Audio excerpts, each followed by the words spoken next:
assalamu alaikum are mi yuri kon fo la landis ko jawontere parti jimo alla tawara ko jawontere parti jimo donc wana juuti ngo yewtere kono mi ari yewtugo len do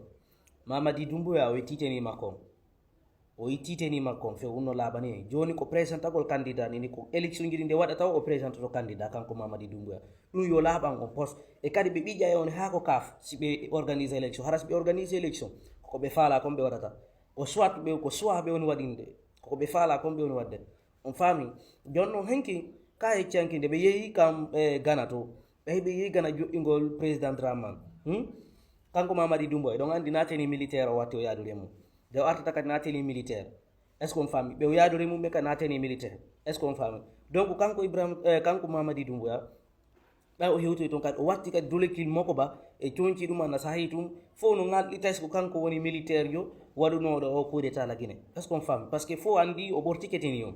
donc Ibrahim Traoré no aroy bawo Ibrahim Traoré aroy jama fo taw sojani mo taw jama fo immi sojani mo billahi Ibrahim Traoré mo respecti tenio mo ano o jabali tude tenio parce que nde wadi coup d'état makko ko honno wadi o nodditu mawbe lendi fop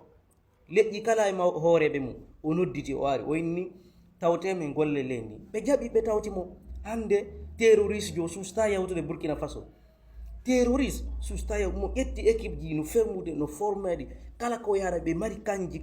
dumannaji base militaire partout kambe hande ko kambe France won dartondirde wana kambe africain be bendo de Burkina Faso ko kambe France woni dartondirde o yaali missile je be on en addude o yaay ay citoyen be wuriti centre ji partout minima der Burkina Faso entreprise partout minima ko citoyen be yawa da formation enen ko men e haalde fi projet Simandou 2040 jaman ko habbo ha 2040 si fudo développement leydi men ni enen ba Ibrahim Traoré ari hewti o tawi président africain be ko jotto billahi hakkuni Allah goto innali haale fop soƴani gardi ko makko be minuma hayde président Dramane Ghana en jo bayno dimo ni mo fala bayno dimo fiyo be yurondir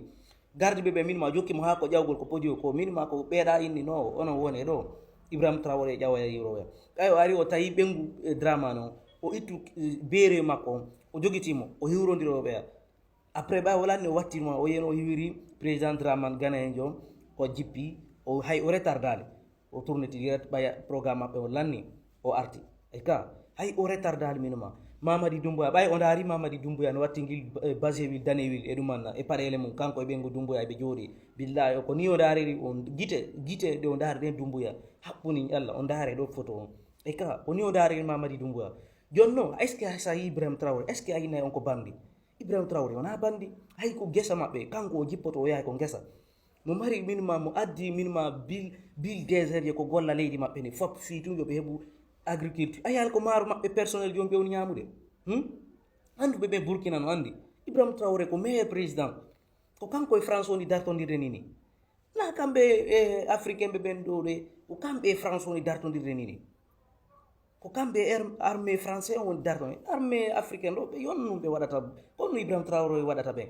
o yi kanko o ittanteni makko mo respecti mo watti flingue mo jogiti pistolet makko nen kala ko yata Ibrahim Traoré mo jogiti flingue makko mo watti ganyi makko di mo maski hammo ayiye tun anda way ko président ko kanko wadi coup d'état ha jon o ittanteni makko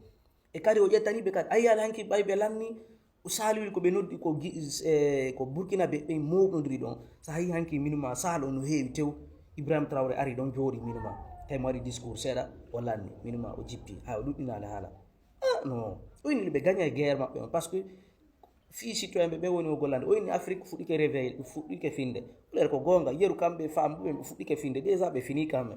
enen ko men Mamadi Doumbouya ko kafo en woni wadde o bi bija e ngallo ha be naata be warira on goto parce que si mi haliral non on famata billahi hanki Ibrahim Traoré ndaari Mamadi Doumbouya ndarande respecté hoore men jaben combattant aux agents militaires e do ko wallayno e ben Ibrahim Traoré hande goto innali mo go yo jodo fokk no foni baha makko yo jodo parce que ko kanko to wata ni wallude fi wata terroriste be warube e ka daare hande Ibrahim Traoré pick-up ji jemi man kambe ko